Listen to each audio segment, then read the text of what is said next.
Chapter 10. Further Use of the Will. You cannot retain a true and clear vision of wealth if you are constantly turning your attention to opposing pictures, whether they be external or imaginary. Do not tell of your past troubles of a financial nature, if you've had them. Do not think of them at all. Do not tell of the poverty of your parents, or the hardships of your early life. To do any of these things is to mentally class yourself with the poor for the time being, and it will certainly check the movement of things in your direction. Let the dead bury their dead, as Jesus said.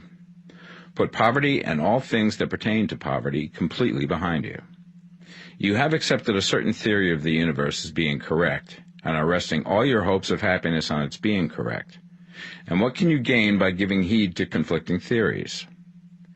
Do not read religious books which tell you that the world is soon coming to an end, and do not read the writing of muckrakers and pessimistic philosophers who tell you that it is going to the devil. The world is not going to the devil. It is going to God. It is wonderful becoming. True, there may be a good many things in existing conditions which are disagreeable, but what is the use of studying them when they are certainly passing away, and when the study of them only tends to check their passing and keep them with us?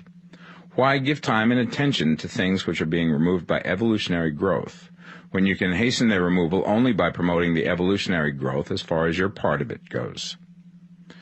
No matter how horrible and seeming may be the conditions in certain countries, sections, or places, you waste your time and destroy your own chances by considering them. You should interest yourself in the world's becoming rich. Think of the riches in the world as coming to, instead of the poverty it is growing out of. And bear in mind that the only way in which you can assist the world in growing rich is by growing rich yourself through creative method, not the competitive one. Give your attention wholly to riches. Ignore poverty. Whenever you think or speak of those who are poor, think and speak of them as those who are becoming rich, as those who are to be congratulated rather than pitied. Then they and others will catch the inspiration and begin to search for the way out. Because I say that you are to give your whole time and mind and thought to riches, it does not follow that you are to be sordid or mean. To become really rich is the noblest aim you can have in life, for it includes everything else. On the competitive plane, the struggle to get rich is a godless scramble for power over other men. But when we come into the creative mind, all this is changed. All that is possible in the way of greatness and soul unfoldment, of service and lofty endeavor, comes by way of getting rich. All is made possible by the use of things. If you lack for physical health, you will find that the attainment of it is conditional on you getting rich.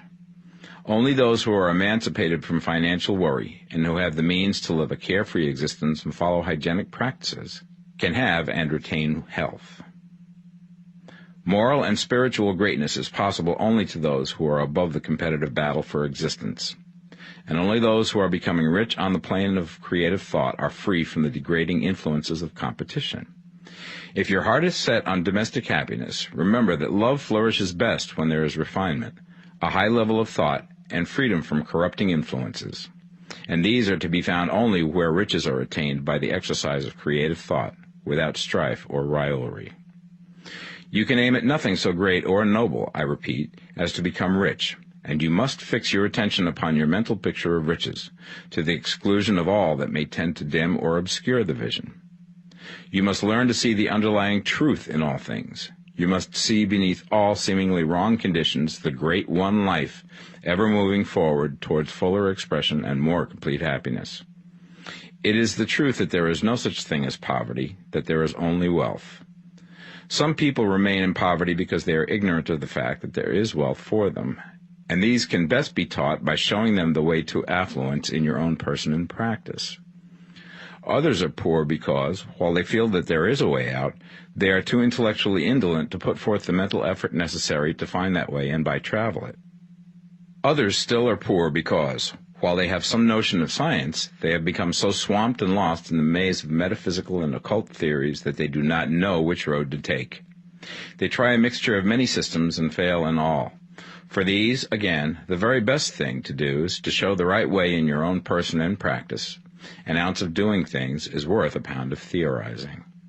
The very best thing you can do for the whole world is to make the most of yourself. You can serve God and man in no more effective way than by getting rich. That is, if you get rich by the creative method and not by the competitive one.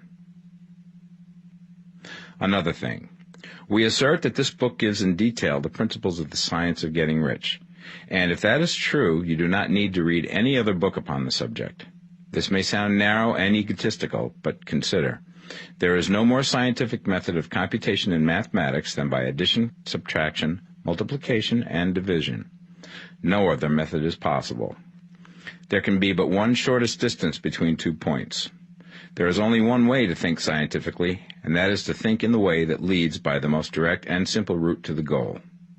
No man has yet formulated a briefer or less complex system than the one set forth herein. It has been stripped of all non-essentials. When you commence on this, lay all others aside. Put them out of your mind altogether. Read this book every day. Keep it with you. Commit it to memory, and do not think about other systems and theories. If you do, you will begin to have doubts, and to be uncertain and wavering in your thought, and then you will begin to make failures. After you have made good and become rich, you may study other systems as much as you please. But until you are quite sure that you have gained what you want, do not read anything on this line but this book, unless it be the authors mentioned in the preface. And read only the most optimistic comments on the world's news, those in harmony with your picture. Also, postpone your investigations into the occult. Do not dabble in theosophy, spiritualism, or kindred studies. It is very likely that the dead still live and are near, but if they are, let them alone. Mind your own business. Wherever the spirits of the dead may be, they have their own work to do and their own problems to solve, and we have no right to interfere with them. We cannot help them, and it is very doubtful whether they can help us, or whether we have any right to trespass upon their time if they can. Let the dead and the hereafter alone, and solve your own problem. Get rich. If you begin to mix with the occult, you will start mental cross-currents which will surely bring your hopes to shipwreck. Now, this and the preceding chapters have brought us to the following statement of basic facts. There is a thinking stuff from which all things are made, and which, in its original state, permeates, penetrates, and fills the interspaces of the universe. A thought in this substance produces the thing that is imaged by the thought. Man can form things in his thought, and, by impressing his thought upon formless substance, can cause the thing he thinks about to be created. In order to do this, man must pass from the competitive to the creative mind. He must form a clear mental picture of the things he wants, and hold this picture in his thoughts with the fixed purpose to get what he wants, and the unwavering faith that he does get what he wants, closing his mind against all that may tend to shake his purpose, dim his vision, or quench his faith. And in addition to all this, we shall now see that he must live and act in a certain way.